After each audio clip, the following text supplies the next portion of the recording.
Para a minha alegria, o Papa Leão XIV, logo no início do seu pontificado, anunciou para toda a igreja que as suas catequeses seriam voltadas aos temas ligados ao Concílio Vaticano II.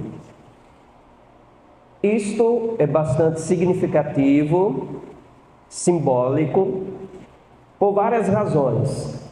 Primeiro, porque o concílio ainda podemos considerá-lo como uma realidade muito jovem.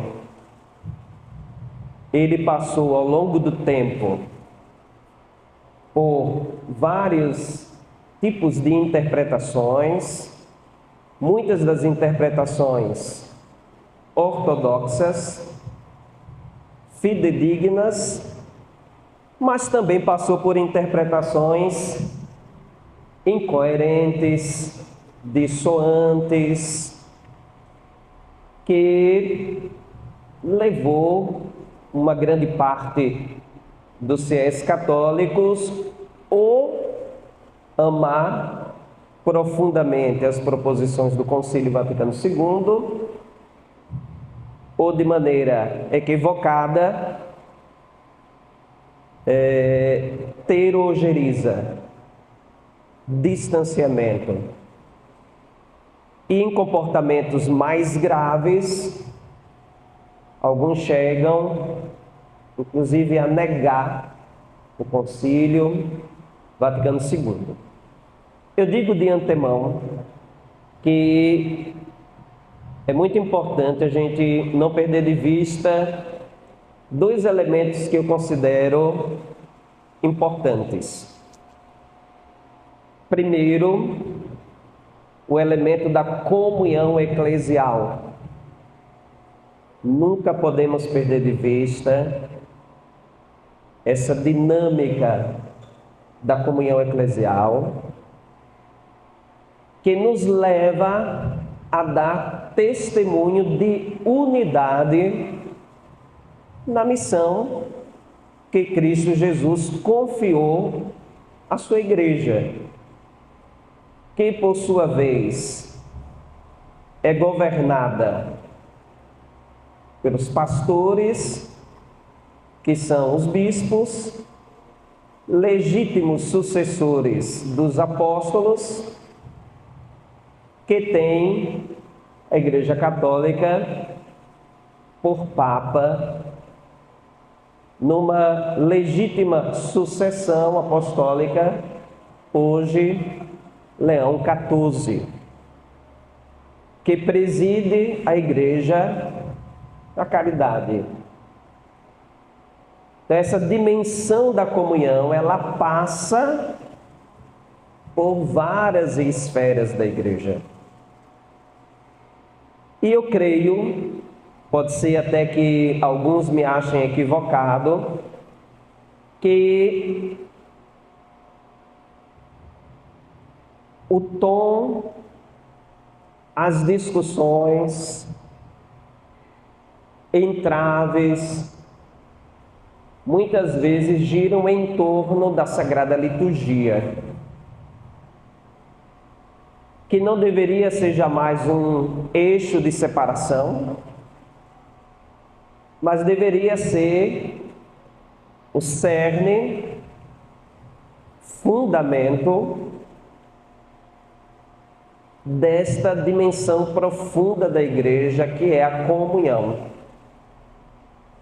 Aqui a palavra comunhão é entendida em sentido amplo, entendida enquanto passa pela recepção da comunhão eucarística. A gente sabe que o sacramento da Eucaristia é, por excelência, o sacramento da unidade. É o grande sustentáculo da vida e da missão da igreja. Mas também comunhão que passa pela unidade na diversidade dos dons, dos ministérios, dos diferentes membros do povo de Deus, sejam eles membros da hierarquia, membros de congregações religiosas, masculinas, femininas, leigos e leigas, todos os membros fiéis da Igreja de Cristo, incorporados a essa igreja pelo sacramento do batismo. Segundo elemento que também considero importante é que, além da dinâmica da comunhão,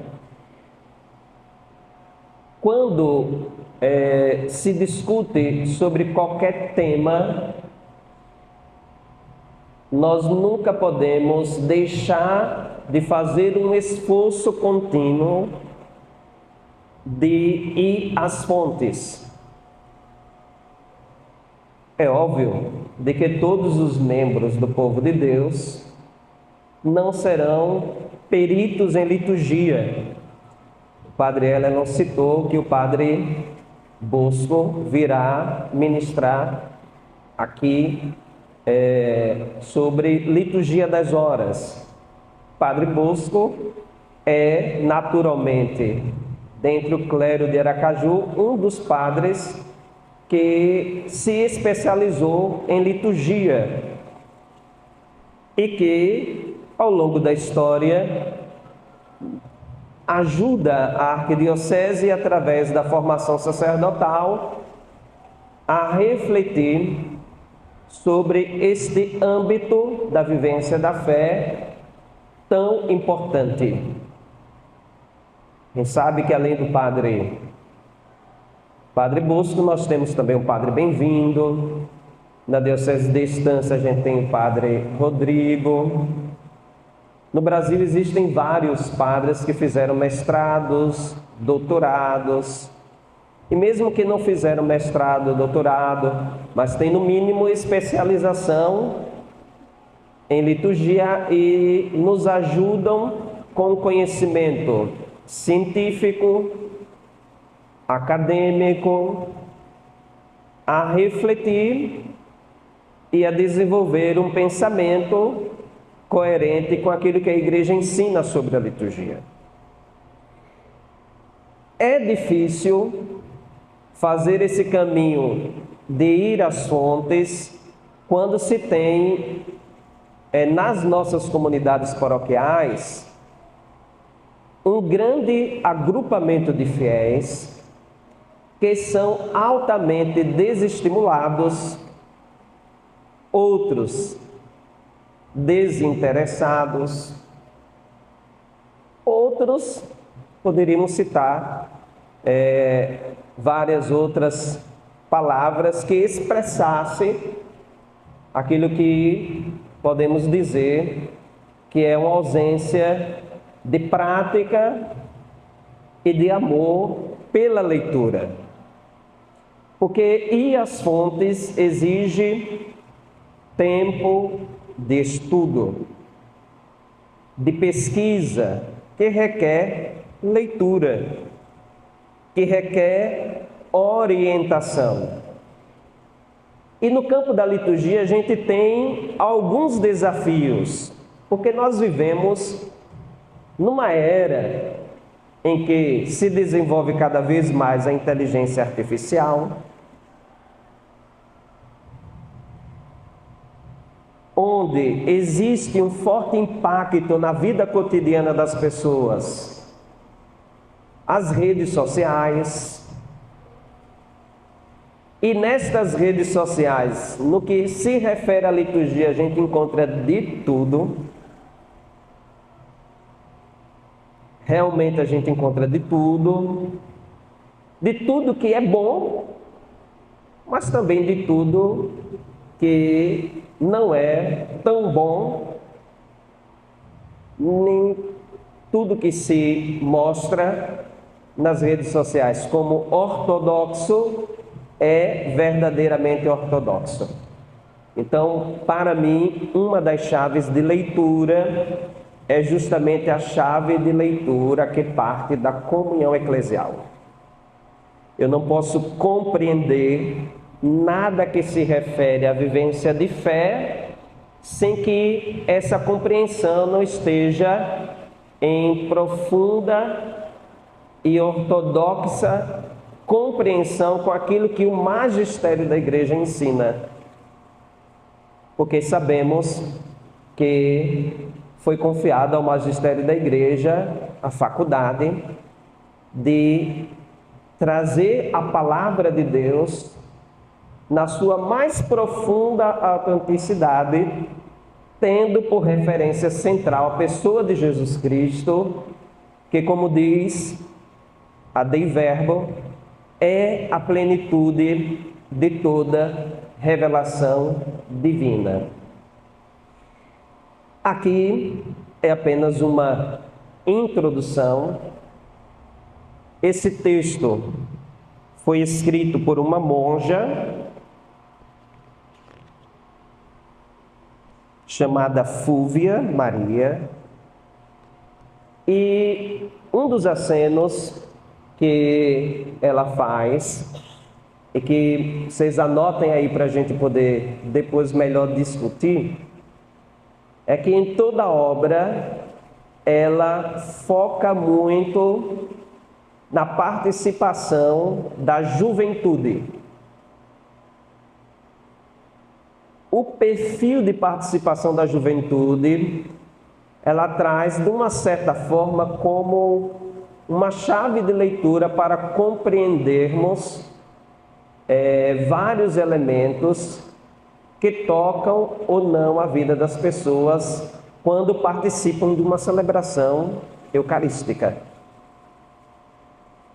Então, já faço esse aceno, que a gente vai em vários momentos, com base na obra, citar a juventude como uma ideia-chave que não só toca a realidade citada por ela, que é a realidade italiana, mas também a nossa própria realidade. Porque a gente percebe que nas fileiras das nossas igrejas há uma forte ausência da juventude. E a participação daqueles que estão presentes podem também servir de laboratório para melhor comunicarmos o evangelho da vida, não só à juventude, mas a todas as pessoas que se deixam alcançar pela palavra de Deus na missão da igreja. Até aqui, do que foi colocado, alguém quer fazer alguma indagação? Alguma colocação? Pega aqui o microfone.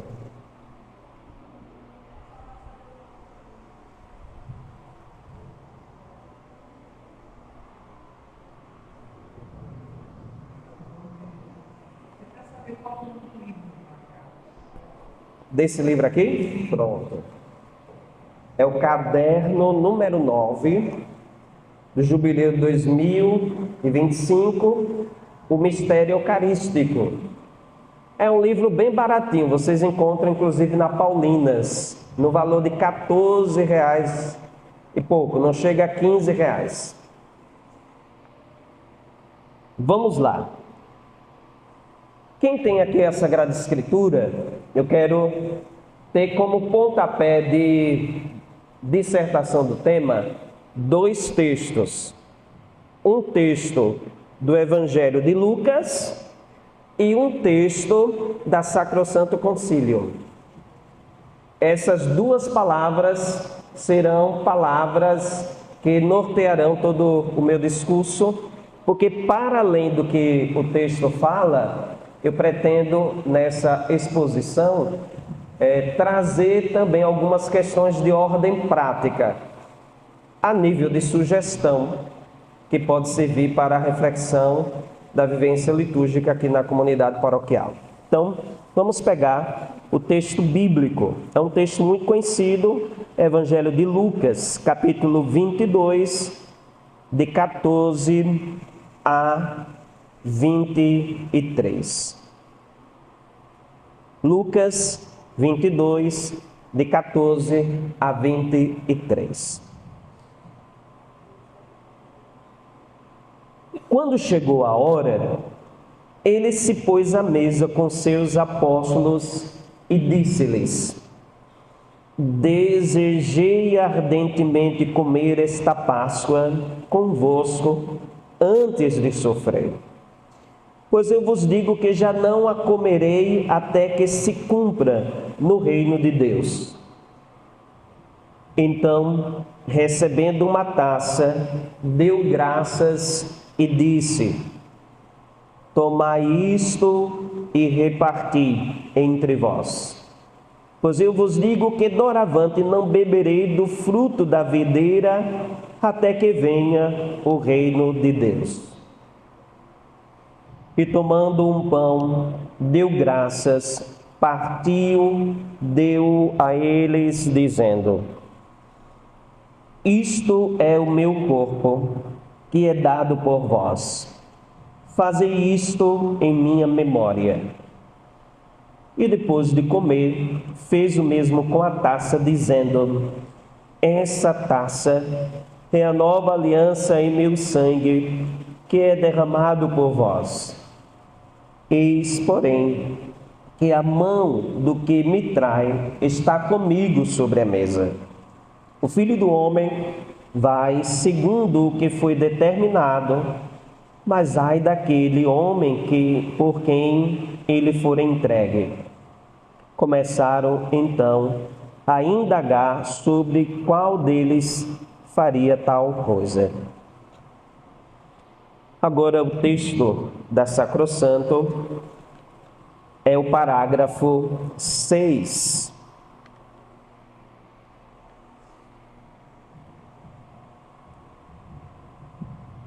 Como foi enviado pelo Pai, também Cristo enviou os apóstolos no Espírito Santo para pregar o Evangelho a toda criatura, anunciando que o Filho de Deus, por sua morte e ressurreição, nos libertou do poder de Satanás e da morte, fazendo-nos entrar no reino do Pai. Ao mesmo tempo que anunciavam, realizavam a obra da salvação pelo sacrifício e pelos sacramentos, através da liturgia. Pelo batismo, os homens são inseridos no mistério pascal de Cristo, participando de sua morte, de sua sepultura e de sua ressurreição.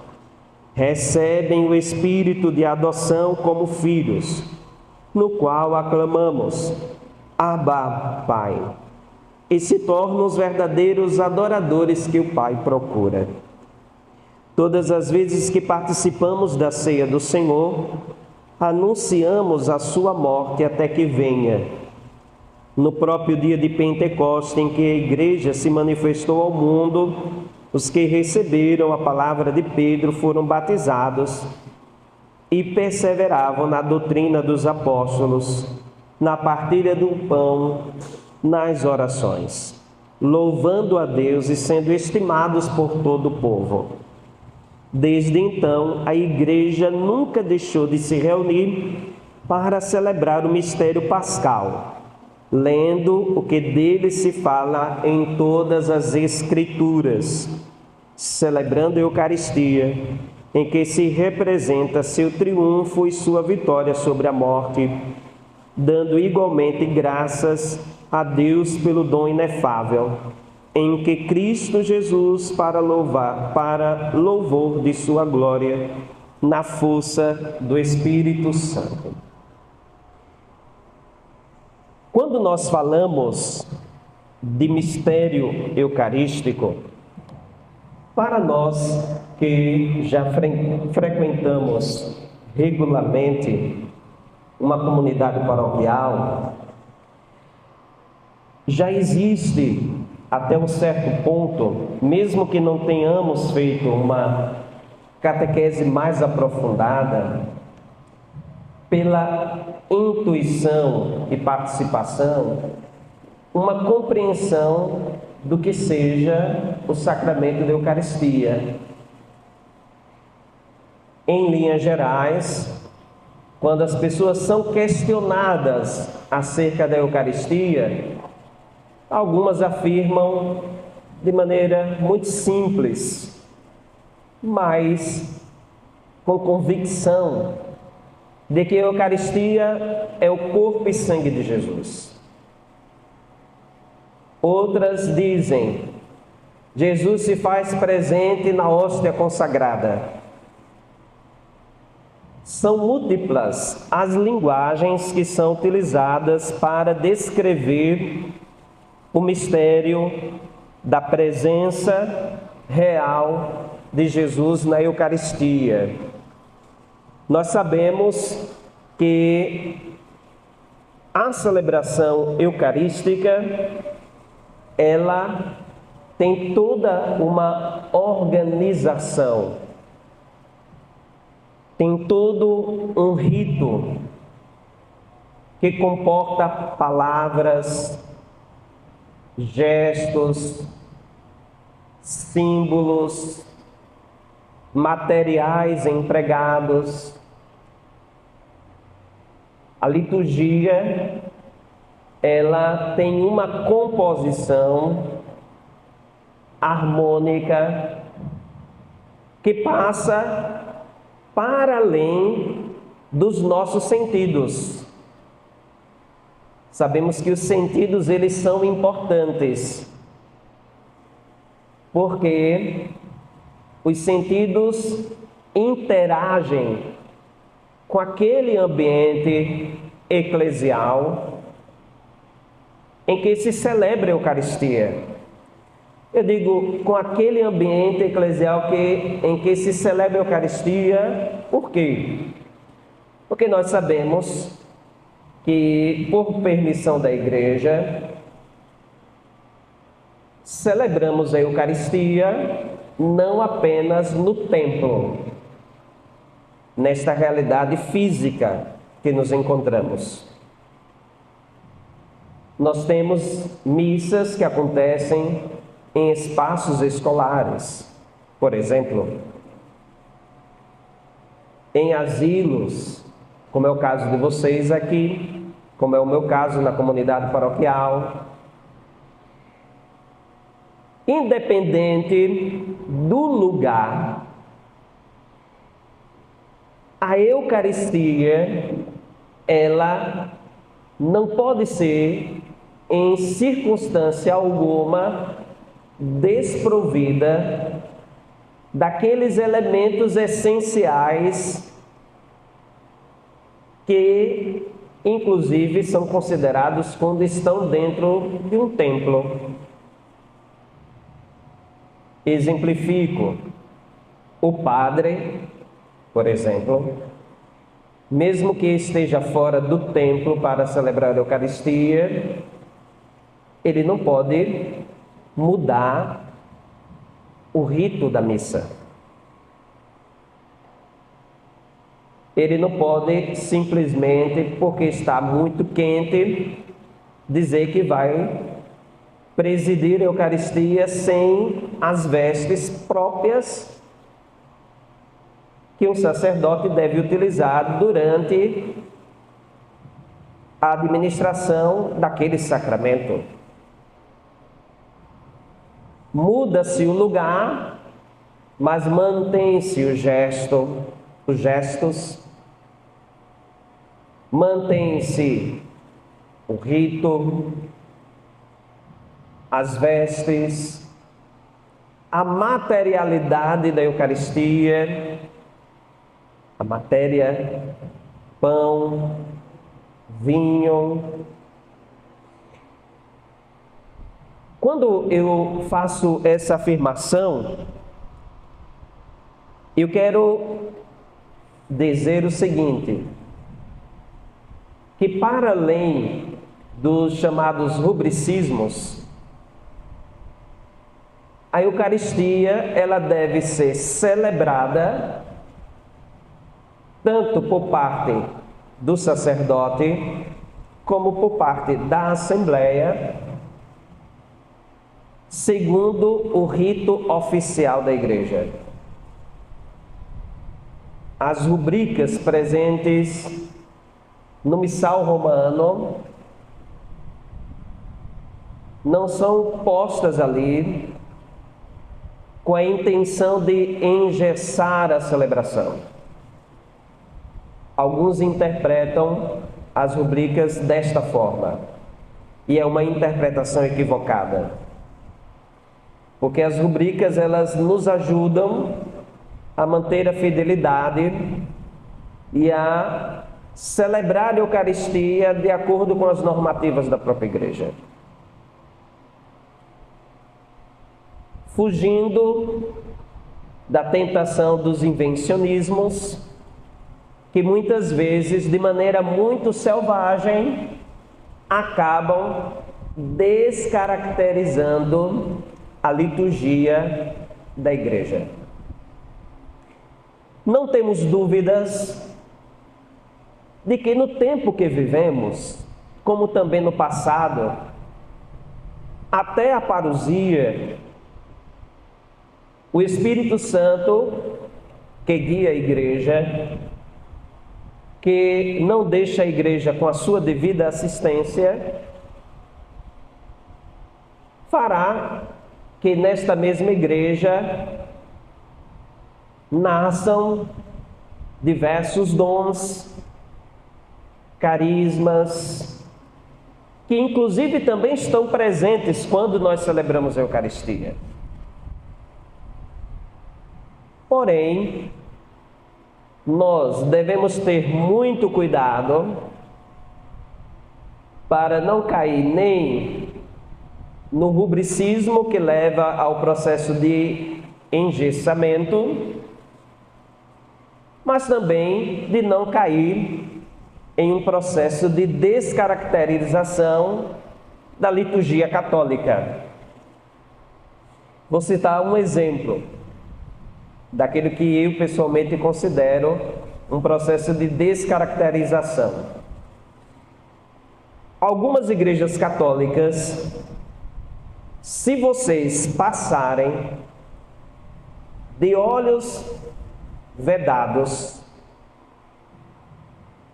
vocês não sabem se é um culto protestante ou se de fato é uma missa segundo o rito da Igreja Católica. Muitas vezes, sacerdotes e os diversos ministros que deveriam estar a serviço da liturgia, muitas vezes têm uma tendência a cair em um caminho de forte subjetivismo que levam essas pessoas a impregnar inclusive a liturgia com a sua própria fisionomia, descaracterizando profundamente a própria liturgia da Igreja, que não deve ter o meu rosto, não deve ter o rosto do Padre Elelon, deve ter única e exclusivamente o rosto fidedigno do Cristo que se experiencia na própria liturgia e que, na fidelidade à Sagrada Liturgia e em seus processos de continuidade e descontinuidade, na compreensão da vida da Igreja, necessariamente vai se comunicando Cristo e sua vida através da liturgia. Então, o respeito aos ritos, aos gestos, aos símbolos, aos materiais empregados, a vivência harmônica, tudo isso na liturgia nos ajudam a mergulhar no mistério de Cristo. Um outro campo que muitas vezes não é respeitado na liturgia e que também auxilia na distorção são as músicas. É uma parte que, infelizmente, na nossa arquidiocese de Aracaju, não se tem uma atenção devida. A música na liturgia, ela tem uma função muito distinta daquela que é executada no show católico. Ambas devem levar o fiel a fazer uma experiência autêntica de encontro com Cristo. Mas a música presente na liturgia é uma música que está a serviço da própria liturgia, que respeita os tempos sagrados, que respeitam o próprio caráter de cada celebração eucarística. Ali, a gente sabe que as músicas no tempo comum trazem algumas características diferentes daquelas que são executadas na Semana Santa, na Páscoa, inclusive nas festas e solenidades de alguns santos. Creio que o cuidado pastoral nas nossas celebrações, para que as músicas que são selecionadas, passando ali por uma orientação criteriosa, inclusive do pároco, poderiam muito mais nos ajudar a viver a missa parte por parte, do que nos levar à distração. E aí, enquanto na liturgia se celebra o mistério da ascensão do Senhor, o músico executa uma canção à Virgem Maria. Só para dizer que às vezes a liturgia celebra algo e o cântico leva os fiéis a uma outra direção. Na liturgia existe o tempo devido para cada momento de vivência da nossa fé. Então o rito indica, como aqui é descrito no livro, um conjunto de normas que descrevem a modalidade em que se deve desenrolar uma cerimônia, um hábito, um culto religioso. Então, o rito que vivemos no mistério eucarístico não pode ser jamais banalizado. Eu citava a questão dos músicos, mas confesso para vocês que não é tarefa fácil para nós padres, não. Porque se existe um agrupamento de fiéis que servem na liturgia de forte resistência, chama-se cantores e instrumentistas. Muito colaboram com seu valioso serviço, com o seu dom, mas necessita aqui um olhar cuidadoso, na minha opinião, da própria arquidiocese, porque a gente não tem na arquidiocese nenhum padre que seja referência como assistente eclesiástico. A gente não tem nenhuma organização a nível de arquidiocese, a nível de vicariato, para acompanhar, formar os músicos da nossa igreja. Então cada um vai medindo segundo a sua própria régua. E quando encontra um padre que tem esse olhar cuidadoso, o padre sente na própria pele a força da resistência. Porque em tempos de puro sentimentalismo religioso, o eu, ele muitas vezes quer transparecer nas músicas que são executadas durante as celebrações eucarísticas. Não o eu bíblico, que é o eu comunitário, o eu enquanto pertença a um povo que se reúne em torno do altar para celebrar.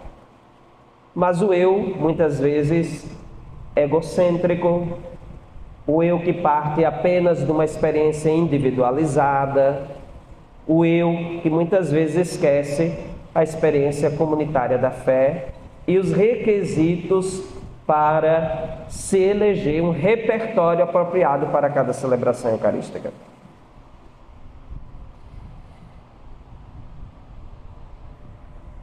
A monja que escreve esta obra, ela diz que as apresentações feitas por ela nesta obra não se trata de um curso de liturgia em sentido restrito, como podemos compreender, mas são provocações que ela deseja trazer para nós, para que possamos ainda mais aprofundar como está a vivência eucarística daqueles que frequentam as nossas igrejas.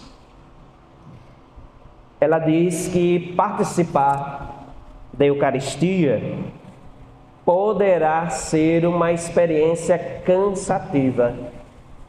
E eu fiquei pensando, a partir das colocações dela, como é que isso se reflete nas nossas comunidades. Por que ela coloca essa expressão tão forte?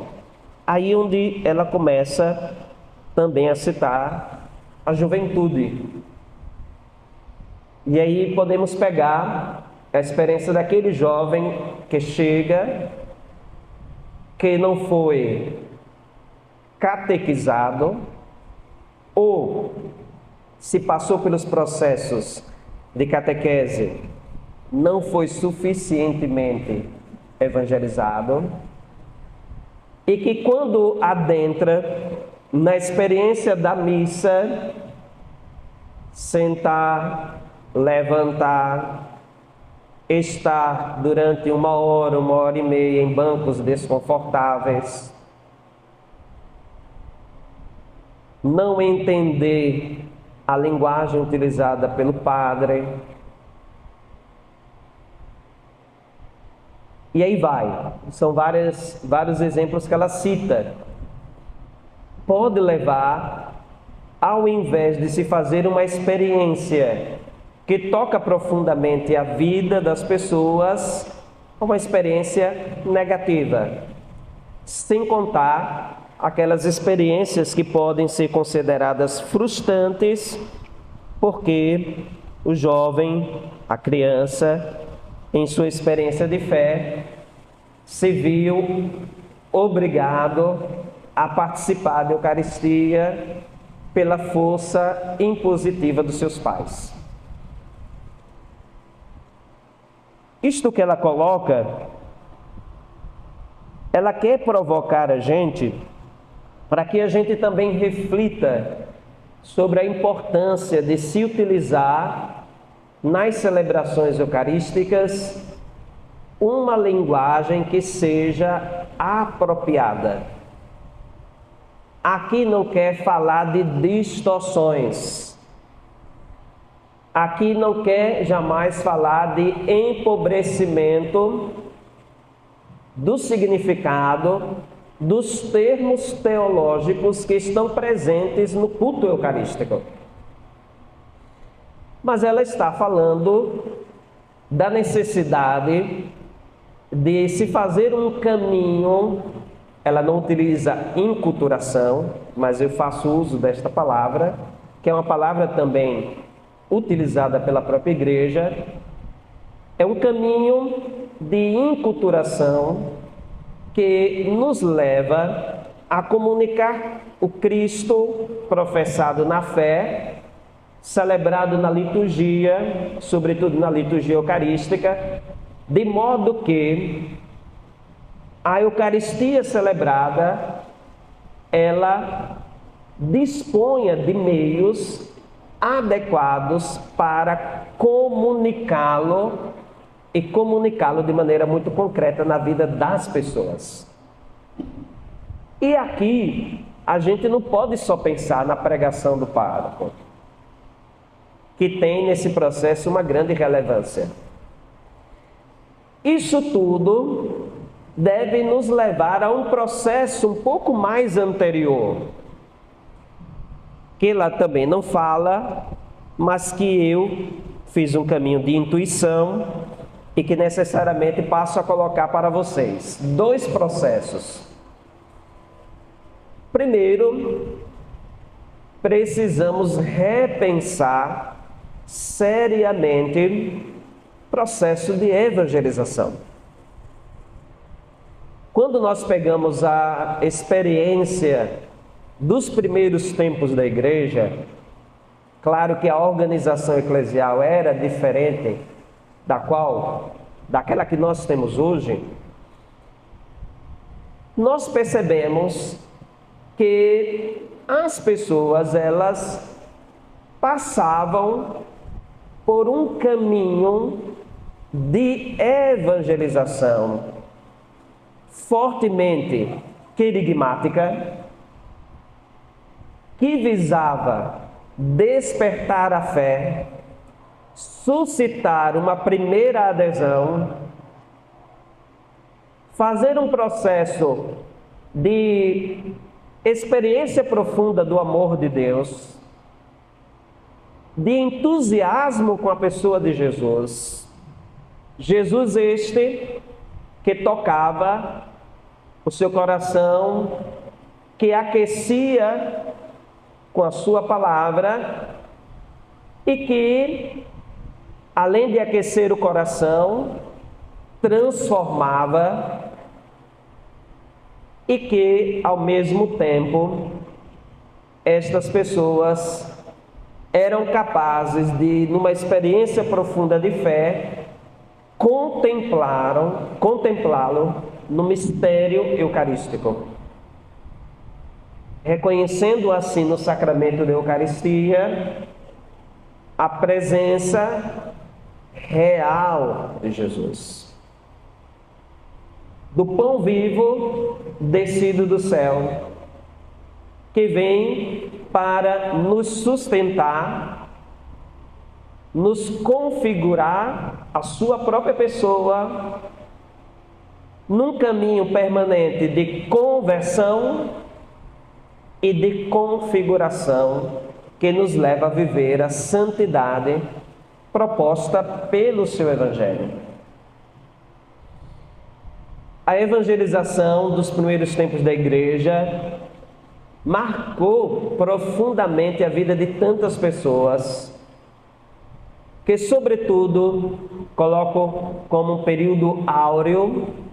Nós tínhamos ali, no antigo catecumenato, uma experiência de fé que levava as pessoas a um caminho autêntico de iniciação à vida cristã.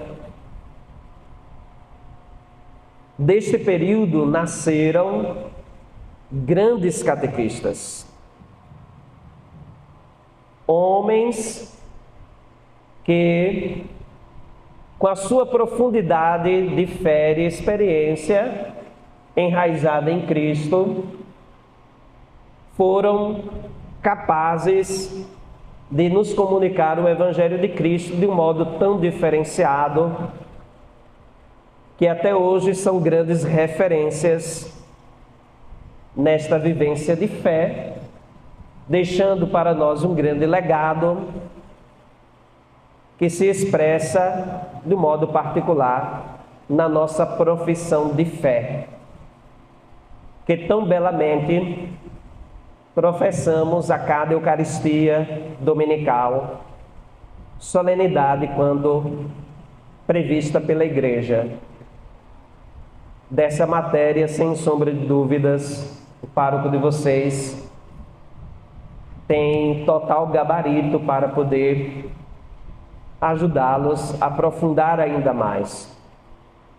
Porque a partir do momento em que a pessoa ela faz essa experiência de fé transformadora, renovadora, a sua capacidade de viver a fé no mistério eucarístico tem uma outra conotação. A pessoa sai de uma possível experiência frustrante, como aquele exemplo citado pela irmã, para uma experiência em que a vida dela agora está cada vez mais imersa no mistério de Cristo celebrado na liturgia.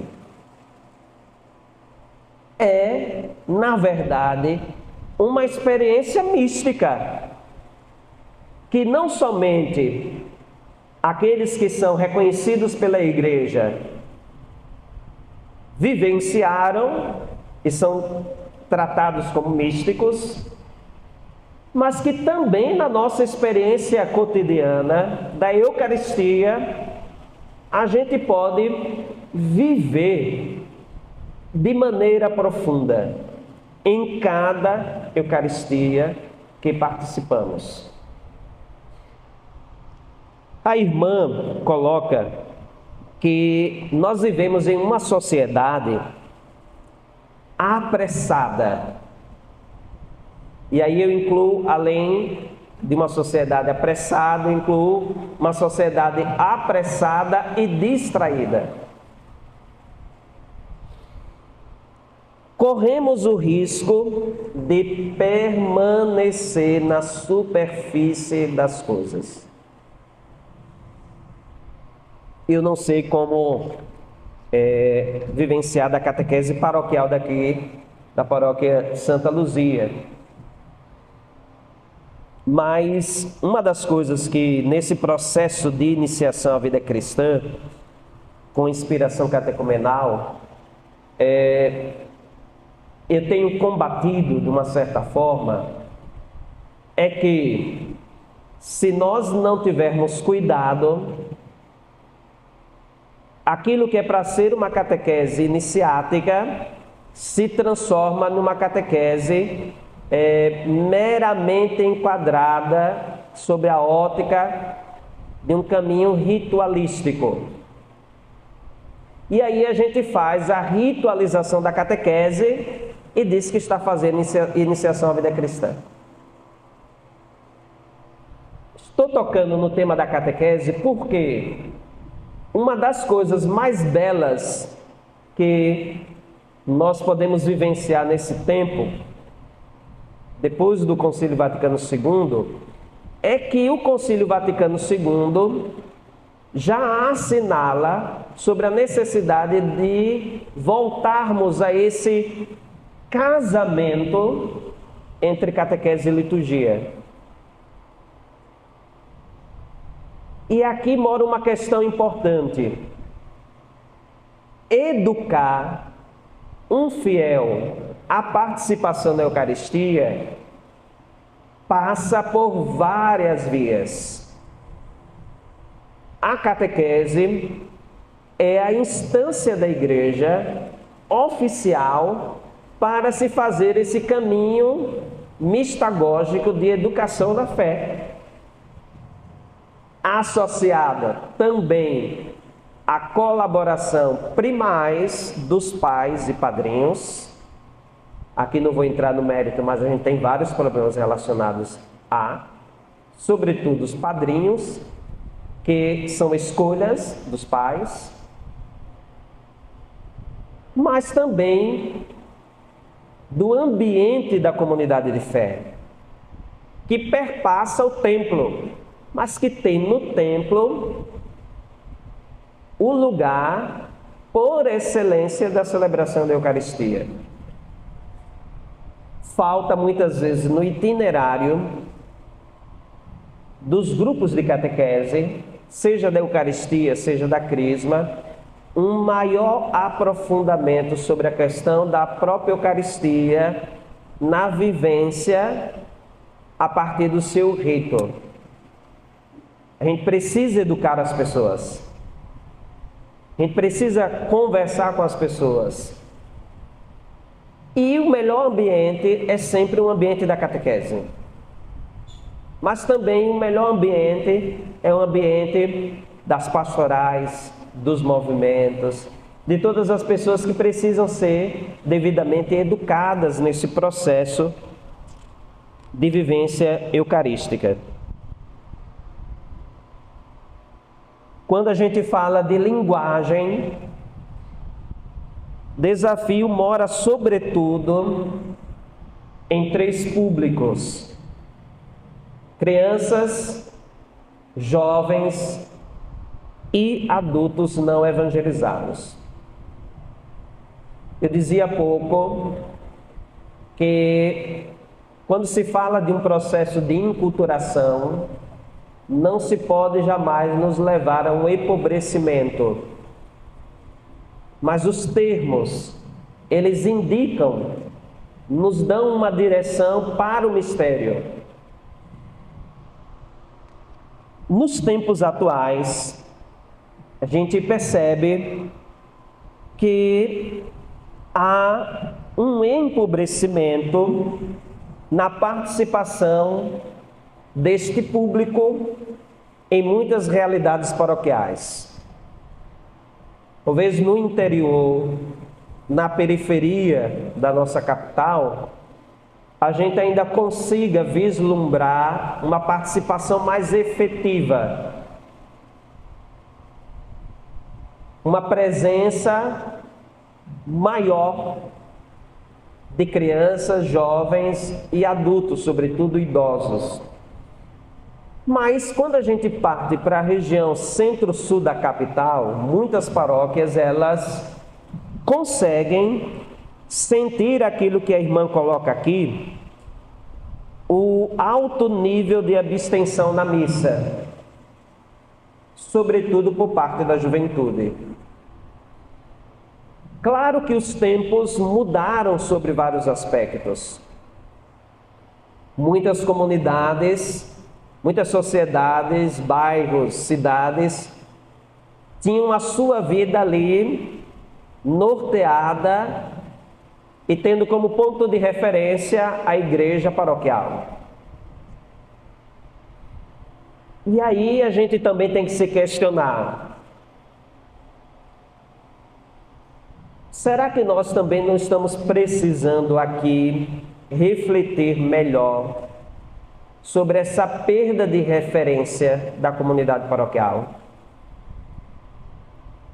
As razões, não para encontrar culpados ou dizer que é culpa deste ou daquele, mas para, em cima da própria realidade que enfrentamos, encontrar meios para comunicar o Evangelho de Cristo naquela realidade desafiadora.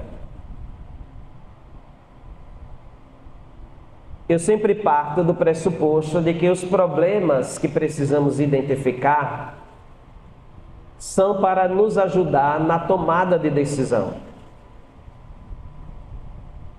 E essa forte abstenção da juventude tem várias razões. Tem jovens que, quando entram para a universidade, às vezes encontram um ambiente hostil à fé, chegando a algumas faculdades, algumas universidades serem consideradas verdadeiras fábricas de ateus. Temos realidades familiares, nós não encontramos uma forte quantidade de famílias que pode-se dizer todos os membros da casa são cristãos. Essa não é uma realidade geral. Então a gente pode pensar em vários fatores, mas além desses fatores, a impressão que eu tenho é que na nossa igreja no Brasil, a gente se desencontrou no caminho da evangelização da juventude. Teve um tempo que a pastoral da juventude era presente em todas as paróquias, ou quase todas as paróquias. Hoje, quais são as referências que nós temos? Se a gente parte também para o campo carismático, que é um ambiente que agrega muitos jovens, até mesmo nesses ambientes a gente encontra uma subdivisão que já há queixas também por parte dos próprios carismáticos de uma dispersão da juventude por parte de alguns agrupamentos. Fato é que a minha sugestão é sempre ir além dos dados e fazer um caminho amplo de escuta da juventude. A juventude, ela deve encontrar um lugar e, sem sombra de dúvidas, as colocações que a irmã faz aqui nessa obra, elas nos ajudam a também perceber que os jovens católicos, eles trazem consigo anseios profundos que muitas vezes não encontram na sua própria comunidade paroquial um lugar em que eles possam ter ali os seus anseios mais profundos contemplados. O Papa Francisco, na exortação apostólica pós-sinodal Christus Vivit, afirma: em diversos contextos, os jovens católicos pedem propostas de oração e momentos sacramentais que incluam a sua vida cotidiana em uma liturgia nova, autêntica e alegre. A coleta de dados, ela é importante, porém também tem seus limites. Mas nos ajudam a encontrar elementos para que a gente, como comunidade paroquial, possa tomar uma decisão mais coerente e que toque não só a vida da juventude no processo de inserção na liturgia, na vivência do mistério eucarístico.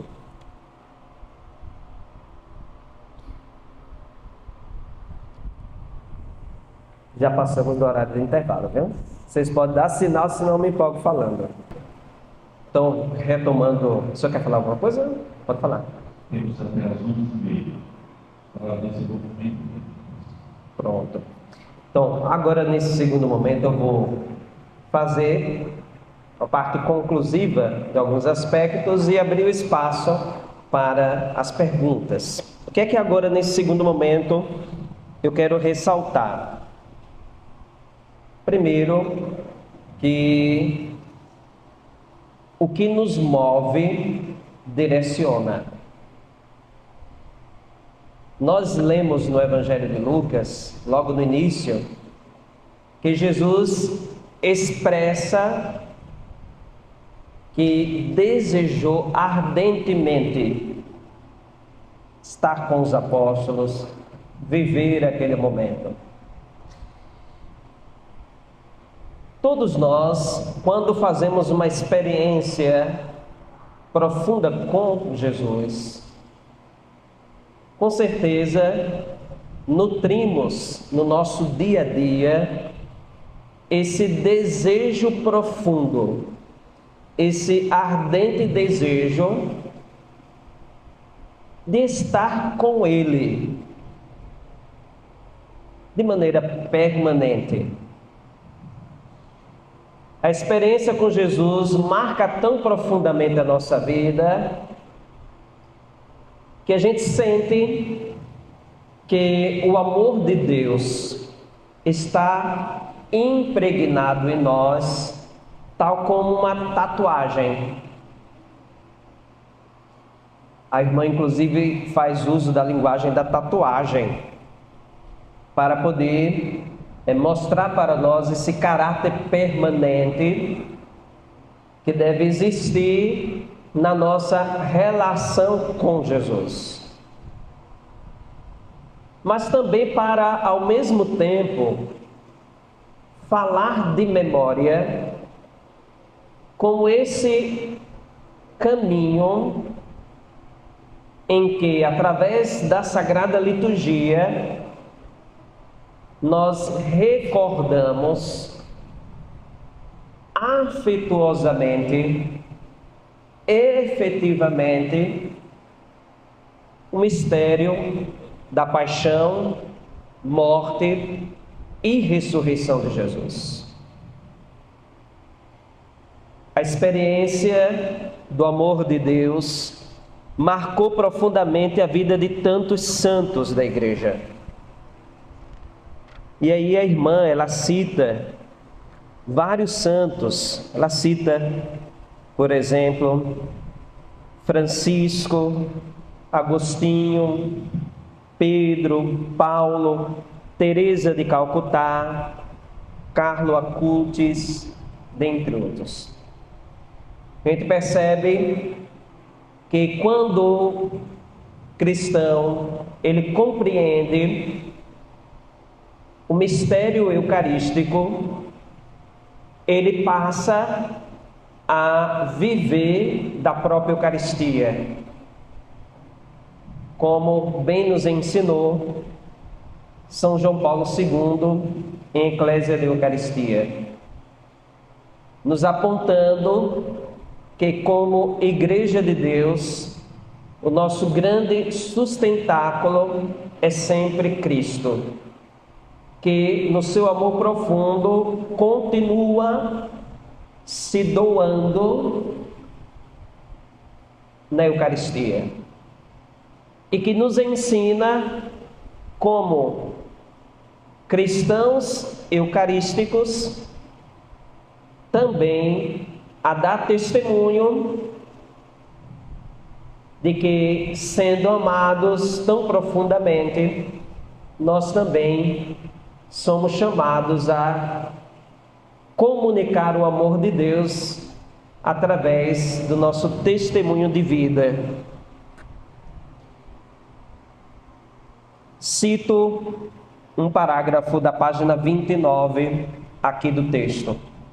O Senhor, oferecendo-se a nós de forma tão simples como o pão, convida-nos também a não desperdiçar a vida, correndo atrás de mil coisas inúteis que criam dependências e deixam vazio dentro. A Eucaristia apaga em nós a fome de coisas e acende o desejo de servir. Quem encontrou Cristo eucarístico encontrou o verdadeiro sentido da vida. E sem menosprezar as realidades terrestres, que são expressões da bondade de Deus,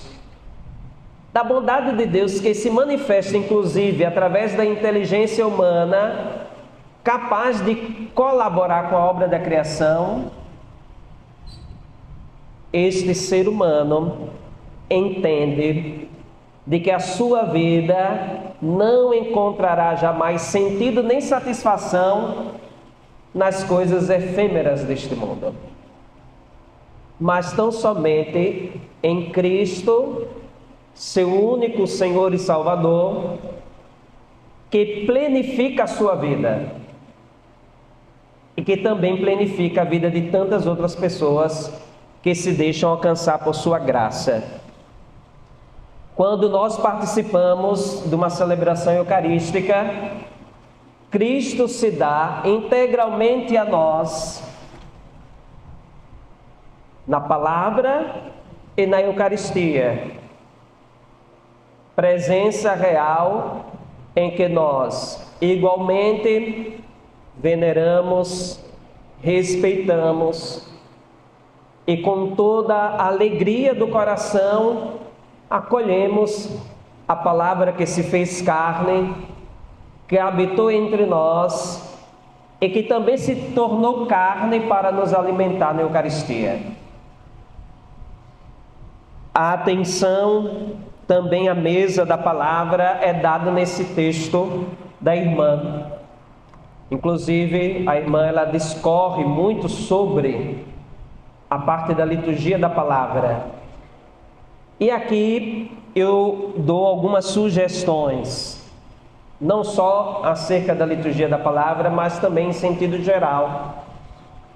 A primeira sugestão eu já comentava ali com o Padre Elelon no intervalo. O texto da irmã não traz, digamos assim, não é uma obra que você, do ponto de vista sistemático, trabalha a missa parte por parte, mas traz reflexões, interagindo com experiências vividas por ela e por outras pessoas, e ao mesmo tempo trazendo a teologia do sacramento da Eucaristia. será interessante depois fazer uma catequese da missa parte por parte. E digo mais, essa catequese não ser feita apenas em um encontro. Uma boa catequese sobre os ritos iniciais cabe num encontro. Em um segundo encontro, a liturgia da palavra. Em um terceiro, liturgia eucarística. Em um quarto encontro, ritos sinais, que muitas vezes é menosprezado pela Assembleia, a ponto de alguns, antes mesmo de dar a bênção final, já irem embora. Então, uma boa catequese, creio eu que em 4 encontros é suficiente para poder dar ali à Assembleia uma boa compreensão da teologia do sacramento da Eucaristia, que aí pode se acrescentar, querendo, mais um encontro, sendo o primeiro encontro sobre o sacramento da Eucaristia, e aqui a gente tem o Catecismo da Igreja Católica, um texto referencial para esta catequese, e nós temos para as demais catequeses da missa parte por parte, a gente tem a própria Instrução Geral do Missal Romano, que é um texto belíssimo, que todos vocês, inclusive, têm alcance, enriquecido por outros textos. Eu não lembro agora com precisão, mas eu vou passar depois para o padre Eleanor. Talvez, se Samuel recorde o nome, também pode ajudar a citar. É aquele texto que foi traduzido por um autor estrangeiro pelas edições CNBB, chamado Sentido Espiritual da Liturgia. Você lembra o autor? Bocelli. Pronto. Então, o autor é Bocelli. É um texto muito bom, inclusive indico a leitura nesse período quaresmal. É um texto assim belíssimo, com a linguagem também poética, profundo nas suas colocações acerca da liturgia. Eu creio que o texto de Boécio, mais a Instrução Geral do Missal, já dá para fazer uma boa catequese mistagógica sobre o sacramento da Eucaristia e também sobre a missa parte por parte. Outra sugestão que eu dou é trabalhar os diferentes serviços litúrgicos sobre 2 modalidades: a modalidade individual e a modalidade que reúne todos os diferentes serviços. Por que digo individual? Porque coroinhas e cerimoniários têm sua especificidade na liturgia e têm demandas próprias. E a mesma coisa acontece com leitores, ministros extraordinários da comunhão eucarística, músicos. Se consegue fazer um trabalho de formação, dando uma boa base litúrgica do ponto de vista geral e das especificidades, é um ganho enorme para toda a comunidade paroquial. Porque a celebração eucarística, ela não acontece apenas com a presidência do padre. São envolvidos diferentes serviços. E cada serviço está à disposição de um único mistério celebrado na Eucaristia. Educar para os ritos, sobretudo estes, já é meio caminho andado. Porque vou citar um exemplo. No livro não é citado, mas fazendo a ligação com aquilo que eu falei das fontes de distração, a gente tem uma dificuldade grande no que diz respeito ao silêncio sagrado.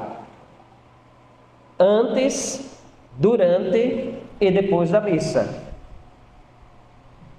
Então, se a gente educa bem ministros extraordinários, músicos, leitores, coroinhas e cerimoniários, e o pároco também se porta de acordo com, a gente já tem um grupo de fiéis muito bem formados, com uma participação consciente, que na dinâmica da vivência da liturgia ajudará a comunidade de fé como um todo a ter uma participação diferenciada no mistério eucarístico.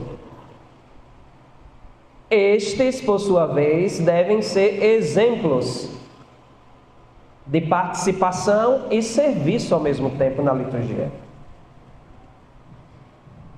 Penso que é um caminho exigente, louvável e que produz, não de imediato, mas a longo prazo, produz muitos frutos, porque também requer aqui uma intervenção do pároco, uma presença real, atuante, mas também requer investimento financeiro, de material didático, de pessoas para poder, com suas diversas especialidades, auxiliar na formação dos fiéis nesse sentido.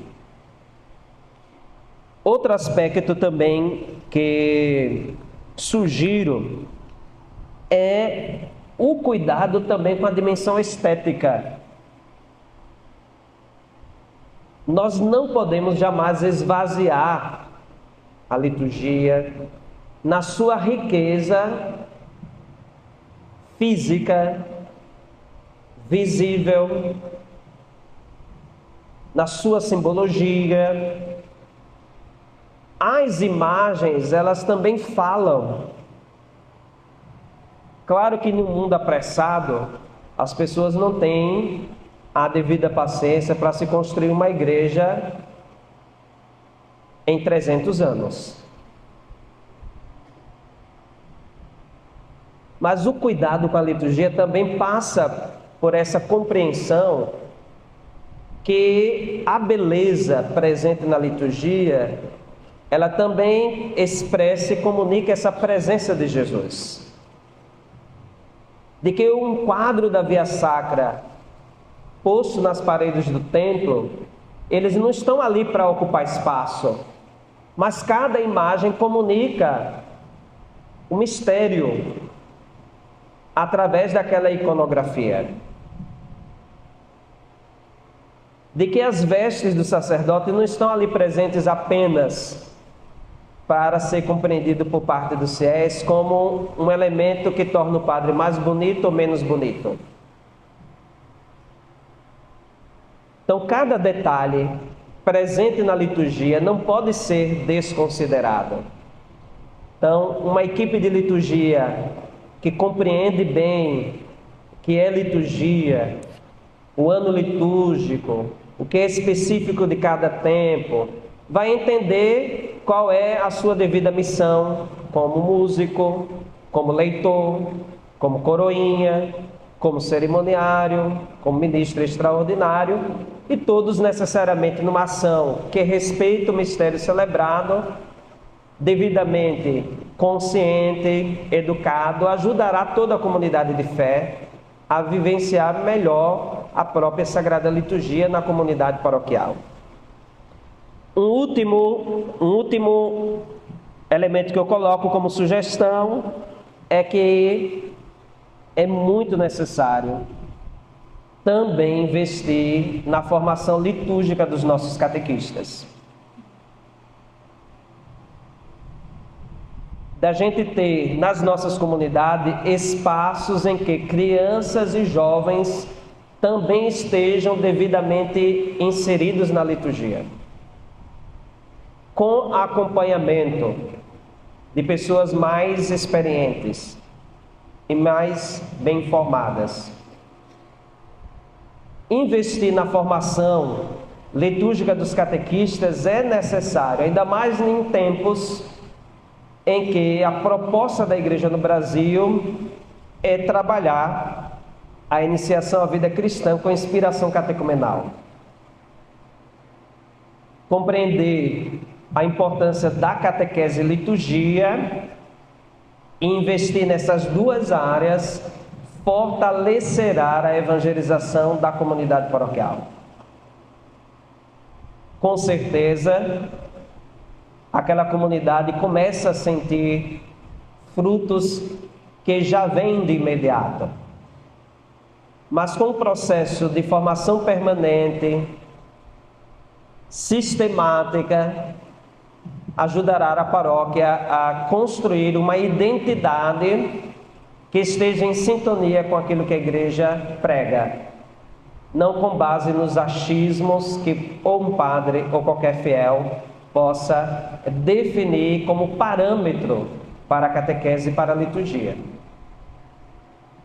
Agradeço a atenção e agora abro espaço para comentários e falas de vocês.